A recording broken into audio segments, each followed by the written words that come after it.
YouTube channel true English classes bye Ramesh sir को subscribe कीजिए, bell icon को press कीजिए ताकि मेरे नोटिफिकेशन सबसे पहले पहुंचे आप तक। थैंक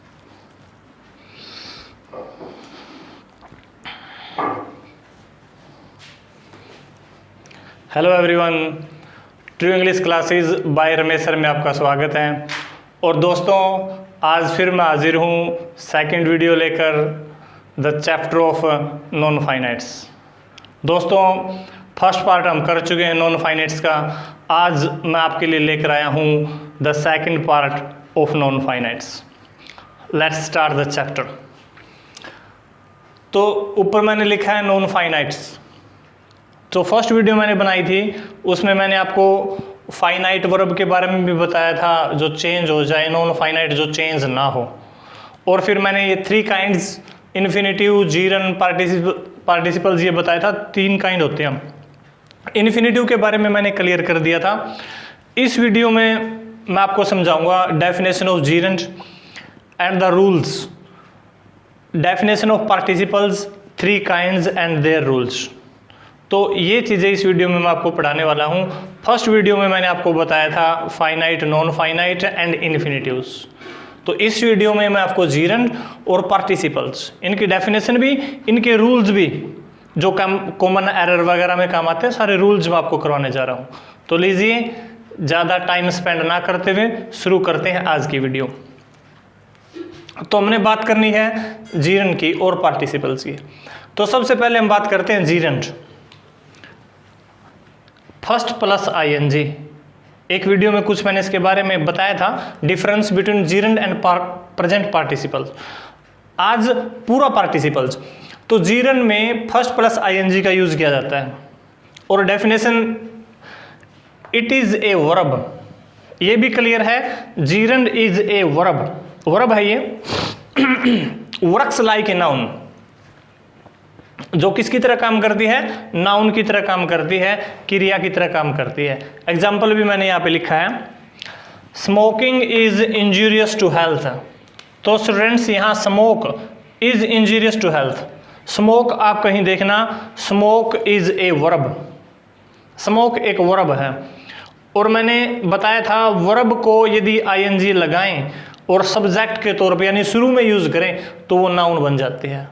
तो अब स्मोक यहाँ नाउन है, smoking is injurious to health. कोई भी वर्ब जो नाउन का काम करे वो जीरन बन जाती है। और नाउन का काम कब करती है? ऑब्जेक्ट के रूप में या सब्जेक्ट के रूप में, शुरू में आके या लास्ट में आके। तो ये इसकी डेफिनेशन है। डेफिनेशन मैं करवा भी चुका था। आज मेन काम क्या है? रूल्स बताना कि भाई इस ब्लैंक्स में क्या भरें, ये सेंटेंस है तो इसमें गलती क्या है। ये चीज़ें आज मैं आपको बताऊंगा जो नॉन फाइनाइट्स की हैं। तो पहला रूल मैंने यहाँ लिखा है, rule number 1, is am are used to. इसका मतलब ये है यूज्ड टू से पहले, यूज्ड टू से पहले इज एम आर कोई भी वर्ड आए, is am are used to से, किसी भी एग्जाम में आप देख सकते हो, यूज टू से पहले आपको इज एम आर मिले तो उसके बाद में फर्स्ट प्लस आईएनजी का यूज किया जाता है। और वो जीरन है, जो फर्स्ट प्लस आईएनजी जिस वर्ड को लगी है वो जीरन है। और पेपर में गड़बड़ क्या करते हैं? कॉमन एरर में यूज टू से पहले इज एम आर मिलेगा लेकिन बाद में फर्स्ट प्लस आईएनजी नहीं मिलती और वो सेंटेंस ऐसे लगता है जैसे इसमें कोई गलती है नहीं।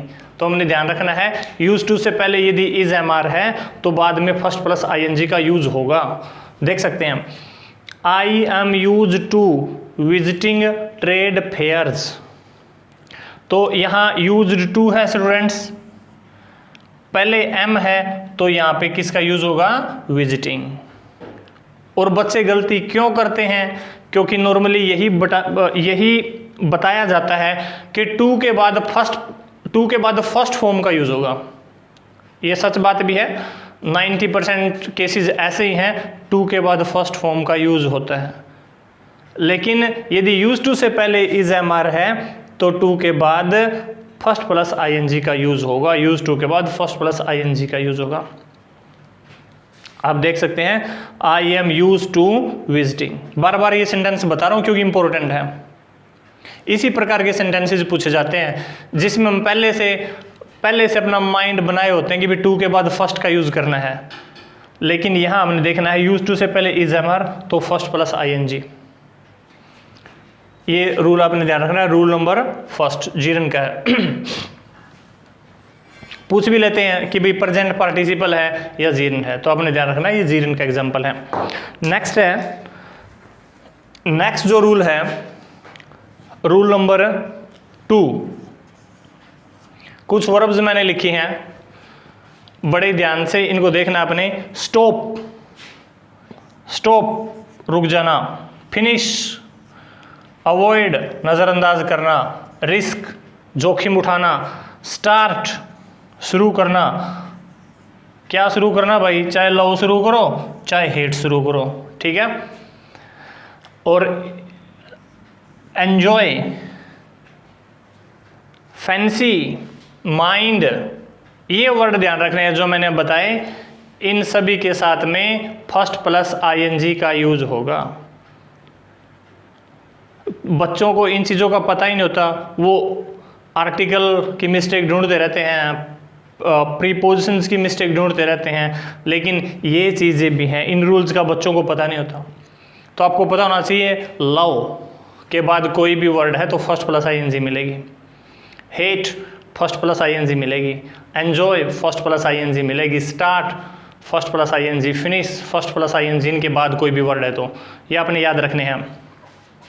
ये दो तो मेरे ख्याल से याद भी कर लोगे, लव और हेट, ये तो पक्का याद मिलेंगे तुम्हारे। स्टार्ट, रिस्क, अवॉइड, तो ये वर्ड हैं। माइंड, तो ये सारे वर्ड हैं जिनके साथ फर्स्ट प्लस है आईएनजी। लीजिए कुछ और इंपॉर्टेंट वर्ड्स की बात करते हैं जो मैंने रेड मार्कर से लिखे हैं। इट इज नो यूज, बड़ा ही ज्यादा इंपॉर्टेंट वर्ड है ये। It is no use, it is no use crying over spilled milk, यानी अब पछताए क्या होत है जब सीढ़ियां सूख गई खेत। दूध फट गया, अब पछताने का कोई फायदा नहीं। तो इट इज नो यूज, इसके बाद कोई वर्ड मिले जैसे it is no use of crying, cry का क्राइंग, तो इट इज नो यूज के बाद फर्स्ट प्लस आईएनजी मिलता है। और कॉमन एरर में ये वर्ड मिलता है कई बार। बिजी, वर्थ, और 3 वर्ड बड़े इंपॉर्टेंट आए हैं। Objected to, forward to, addicted to, बच्चों से गलतियां करवाते हैं। तीनों वर्ड भाई ये, क्योंकि इनके बाद लगा है टू, और जहां टू आपको मिल जाता है हम यूज करते हैं फर्स्ट फॉर्म का, लेकिन ये गड़बड़ करवाते हैं, ये अपवाद हैं। तो याद रखना है ऑब्जेक्टेड टू, फॉरवर्ड टू, और ये इस वर्ड का तो आपको पता भी होगा फॉरवर्ड टू। आजकल फ़ोन में मैसेज फॉरवर्ड टू, किसी और ने फॉरवर्ड किया तो forward to first plus ING का यूज़ करते हैं। एडिक्टेड टू, किसी चीज़ का आदी हो जाना। एडिक्टेड टू ड्रिंकिंग, आदी हो जाना किसी चीज़ का। ऑब्जेक्टेड टू, किसी चीज़ का विरोध करना। तो ये तीनों वर्ड आपने रट लेने हैं, इनके बाद फर्स्ट प्लस आईएनजी का यूज़ होता है। टू है, हम फर्स्ट का यूज़ करते हैं लेकिन गड़बड़ हो जाते हो, और इन सब के बाद फर्स्ट प्लस है आईएनजी। एग्जाम्पल में मैंने लिखा यहाँ इट इज़ नो यूज़, तो इट इज़ नो यूज़, तो वेट का हमने क्या कर दिया भैया? वेट का हमने कर दिया waiting. It is no use waiting for her now, अब उसका इंतज़ार करने का कोई फ़ायदा नहीं है। और तीसरा बड़ा ही इंपॉर्टेंट रूल है, थर्ड जो रूल है, रूल नंबर 3। और रूल नंबर 3 क्या है? Object of preposition, object of preposition, preposition के ऑब्जेक्ट के तौर पर फर्स्ट प्लस आईएनजी का यूज होता है। अब मैं आपको सीधी लैंग्वेज में, सीधी भाषा में बताऊं, प्रीपोजिशन के बाद, ऑब्जेक्ट को चाहे छोड़ दो आप, प्रीपोजिशन के बाद फर्स्ट प्लस आईएनजी का यूज किया जाता है। अब कुछ बच्चों को प्रीपोजिशन का भी शायद ना पता हो, जैसे फॉर, बाई, ठीक है, तो ये कुछ वर्ड्स ऑन, बिटवीन, अमंग, ये सारे जो वर्ड्स हैं प्रीपोजिशंस हैं, तो इनके ऑब्जेक्ट के तौर पर फर्स्ट प्लस आईएनजी का यूज किया जाता है। एक एग्जांपल हम देखते हैं, सी वाज फाइंड, कि उसको फाइन कर दिया गया भाई, जुर्माना लगा दिया गया फॉर डैश लेट, किस लिए? For coming late. तो फॉर क्या है? प्रीपोजिशन है और कमिंग इसके ऑब्जेक्ट के तौर पर आई है, तो कम का क्या कर दिया यहाँ पर? कमिंग। दोबारा फिर देख लो भाई, यूज टू से पहले इज हमारा आए तो फर्स्ट प्लस ING ये वर्ड आए, जिनमें दो वर्ड कौन कौन से हैं? लव और हेट। और स्टॉप रोक देना, फिनिश भी खत्म कर देना। जो थर्ड काइंड है पार्टिसिपल की बात करते हैं। इन्फिनेटिव के बारे में मैंने करवाया, जीरंड के बारे में मैंने करवाया, अब हम बात कर रहे हैं पार्टिसिपल्स। और पता आपको 3 काइंड्स हैं। पहली है प्रेजेंट पार्टिसिपल, जिसमें फर्स्ट प्लस ING का यूज़ किया जाता है। दूसरी काइंड है पास्ट पार्टिसिपल, जिसमें थर्ड फॉर्म, जिसको हम कह सकते हैं ED जिसके लास्ट में आए, EN जिसके लास्ट में आए और T जिसके लास्ट में आए। ध्यान रखें, ED, EN और T जिसके लास्ट में आए। और तीसरी है परफेक्ट, एविंग प्लस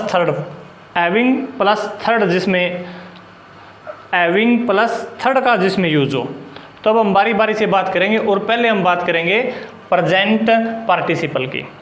प्रेजेंट पार्टिसिपल की डेफिनेशन भी करवाऊंगा मैं, और उसके रूल्स, कैसे पहचान करें ये प्रेजेंट पार्टिसिपल है, कैसे कॉमन एरर में पता चले यहाँ गलती है। तो बात करते हैं प्रेजेंट पार्टिसिपल की definition. It is a verb works like an adjective. Gerund की मैंने बताया था, वो भी वर्ब है, वर्क्स लाइक एन नाउन, ये एडजेक्टिव की तरह काम करती हैं। उसमें भी फर्स्ट प्लस ING था, इसमें भी फर्स्ट प्लस ING था, बस डिफरेंस ये है, ये एडजेक्टिव की तरह काम करती है, वो नाउन की तरह काम करती है। एग्जाम्पल मैंने लिखा है, आई सा अ बर्निंग ट्रेन। आई सा अ बर्निंग ट्रेन, ट्रेन तो देखी लेकिन कैसी? बर्निंग, जलती हुई। तो ये एग्जाम्पल है एडजेक्टिव है ये, और एग्जाम्पल किसका हो गया? प्रेजेंट पार्टिसिपल का। ट्रेन कैसी है? बर्निंग। बच्चा कैसा है? बेबी है क्राइंग, बच्चा है चिल्लाता हुआ, तो ये एडजेक्टिव है। ड्राउनिंग मैन कैचेज स्ट्रो, डूबते हुए व्यक्ति को तिनके का सहारा, एडजेक्टिव है, नाउन की तरह काम नहीं कर रहा। यदि नाउन की तरह काम करे तो ये जीरंड है, लेकिन ये काम एडजेक्टिव की तरह कर रहा है, तो ये प्रेजेंट पार्टिसिपल है। और कैसे पहचान करें प्रेजेंट पार्टिसिपल की? ये मैंने रूल लिखा है यहाँ पे, रूल नंबर 1, और इसमें मैंने 2 चीज़ें लिखी हैं। कॉन्टिन्यूस टेंस, पहले भी मैंने बताया है, कोई भी कॉन्टिन्यूस टेंस मिल जाए आपको, प्रेजेंट है, पास्ट है, फ्यूचर है, कोई भी कॉन्टिन्यूस है, उसका जो एग्जाम्पल होता है, उसमें जो फर्स्ट प्लस ING यूज की होती है, वो एग्जाम्पल होता है प्रेजेंट पार्टिसिपल का। Two action at one time, एक टाइम पे 2 काम चल रहे हैं, तो जिसमें फर्स्ट प्लस ING लगी होती है, वो किसका एग्जाम्पल होता है? प्रेजेंट पार्टिसिपल का। जैसे राधा इज कमिंग होम, तो ये प्रेजेंट कॉन्टिन्यूस है, कमिंग होम घर आ रही है, तो ये है present participle. Taking dinner, he is watching TV, साथ में तो डिनर भी कर रहा है और TV भी देख रहा है, एक टाइम पे 2 काम हो रहे हैं, तो जो टेकिंग है ये किसका एग्जाम्पल है? प्रेजेंट पार्टिसिपल का एग्जाम्पल है। तो ध्यान से देखो, कोई भी कॉन्टिन्यूस टेंस स्टूडेंट्स आपको मिले, प्रेजेंट पार्टिसिपल है पक्का। एक टाइम पे 2 काम हो रहे हैं, प्रेजेंट पार्टिसिपल है। यदि फर्स्ट प्लस ING को छोड़ के और किसी चीज़ का यूज कर रखा है तो वो गलत है सेंटेंस, तो वहीं पे एरर है। ये चीज़ें आपने ध्यान रखनी है, ठीक है। और ये आपने ध्यान रखना है, प्रेजेंट पार्टिसिपल में और जीरंड में थोड़ा सा फर्क है, बस वो नाउन का काम करता है, ये एडजेक्टिव का काम करता है। अब मैं आपको बताने जा रहा हूँ अबाउट पास्ट पार्टिसिपल। अब हम बात करेंगे पास्ट पार्टिसिपल की second kind, that is past participle. और पास्ट पार्टिसिपल की कैसे पहचान करें? ED मिलेगा आपको वर्ड के लास्ट में, EN या T, वर्ब की थर्ड फॉर्म उसको हम कह सकते हैं। पास्ट पार्टिसिपल डेफिनेशन कह सकते हो, it also works likes an object. Verb works like an adjective, verb है, एडजेक्टिव की तरह काम करती है, but it has in the end ED, EN और T। वर्ब है, एडजेक्टिव की तरह काम करती है, लेकिन इसमें फर्स्ट प्लस आईएनजी नहीं आता, इसमें वर्ब की थर्ड फॉर्म आती है। लास्ट में ईडी भी हो सकता है, ईएन भी हो सकता है और टी भी हो सकता है। ठीक है, एग्जाम्पल देखते हैं। America is a developed country. Country तो है, कैसा है? डेवलप्ड, विकसित। तो देखो ईडी आया है लास्ट में, और विशेषता बताई है अमेरिका की कि कैसा देश है? विकसित। ठीक है, कैसा देश है? गरीब। लेकिन ये गरीब नहीं, कैसा है? विकसित है। और लास्ट में क्या है? ईडी। तो डेवलप्ड को अंडरलाइन कर दिया क्योंकि ये है पास्ट पार्टिसिपल। नेक्स्ट एग्जांपल देखते हैं। It is a used car. Car है लेकिन कैसी? यूज्ड, पहले चलाई गई है भाई, काफी है। ठीक है, तो यूज्ड को हमने अंडरलाइन कर दिया, ईडी आया था लास्ट में। He needs a written statement. उसको स्टेटमेंट लिख के देनी पड़ेगी। स्टेटमेंट कैसी होनी चाहिए? लिखी हुई होनी चाहिए, रिटन। तो ई एन आया लास्ट में, हम यहाँ किसको अंडरलाइन कर देंगे? रिटन को भी अंडरलाइन कर देंगे, रिटन स्टेटमेंट। तो डेफिनेशन क्लियर होगी, एडजेक्टिव का काम करती है और आईएनजी नहीं होता लास्ट में, बल्कि थर्ड फॉर्म होती है। ये थर्ड फॉर्म होती है जिसके लास्ट में ईडी, टी, ई एन, ये वर्ड लास्ट में मिलेंगे। और एक रूल, बड़ा ही इंपॉर्टेंट रूल है जो मैंने यहाँ लिखा है, rule number 1, perfect tense. All perfect tense, present perfect भी, पास्ट परफेक्ट भी, फ्यूचर परफेक्ट भी, कोई भी परफेक्ट टेंस है, यदि वो परफेक्ट टेंस है तो it is an example of past participle. क्योंकि आपको पता है उनमें थर्ड फॉर्म का यूज किया जाता है। तो प्रेजेंट पार्टिसिपल का, सॉरी, पास्ट पार्टिसिपल का एग्जाम्पल है। कैसे? I have visited Delhi twice. तो I have visited Delhi twice, तो यहाँ पे जो विजिटेड आया है it is an example of past participle. तो पास्ट पार्टिसिपल में ये एक रूल है जो आपने ध्यान से रखना है, और इस चीज का आपने ध्यान रखना है। मेन चीज ये है क्योंकि एडजेक्टिव का काम करती है और थर्ड फॉर्म आते हैं, ओनली थर्ड फॉर्म। तो अब लास्ट में एक अपना रहता है जिसकी हम बात करेंगे, परफेक्ट पार्टिसिपल। अब परफेक्ट पार्टिसिपल, परफेक्ट पार्टिसिपल, और परफेक्ट पार्टिसिपल में हम यूज करते हैं having plus verbs third form, having plus verbs third form. Perfect participle में आपने याद रखना है having plus verbs third form. Example देखिए, having taken dinner she came out. तो यहाँ having taken dinner, having taken dinner, dinner करने के बाद शी केम आउट, वो बाहर आई। अगला एग्जांपल है having completed, having completed the target, target को पूरा करने के बाद ही वेंट होम, वो घर गया। तो दोनों एग्जांपल देखने के बाद एक बात क्लियर हुई है, हैविंग टेकन डिनर एक काम कंप्लीट किया, शी केम आउट, फिर बाहर आई। हैविंग कंप्लीटेड टारगेट, टारगेट पूरा किया, ही वेंट होम, फिर घर गया। तो इससे एक रूल बनता है, after completing one work start another, एक पूरा करने के बाद दूसरा काम, एक काम के बाद दूसरा काम शुरू हो, तो वो कौन सा होता है? परफेक्ट पार्टिसिपल होता है। जहां वर्क,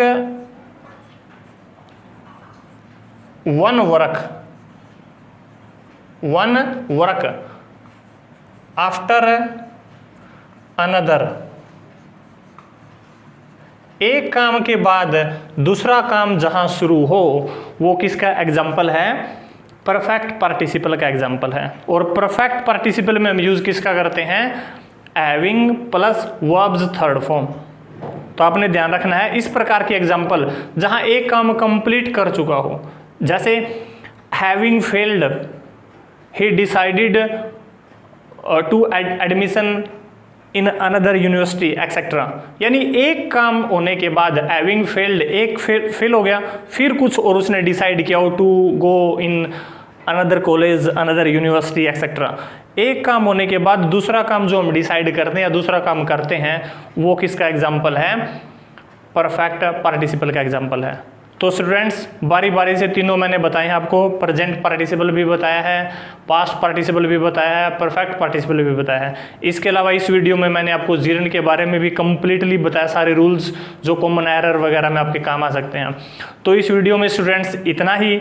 हाँ, यदि आपको मेरी वीडियो पसंद आ रही है तो प्लीज़ सब्सक्राइब ज़रूर कीजिए, बेल आइकन को प्रेस कीजिए, शेयर करें, कमेंट करें, ताकि मुझे भी थोड़ा मोटिवेशन मिले और बढ़िया प्रिपेयर करूं मैं और बढ़िया वीडियोस आपके लिए लेकर आऊं। तो दोस्तों अगली वीडियो तक वेट कीजिए, तब तक हंसते रहिए, मुस्कुराते रहिए। Thank you, good bye.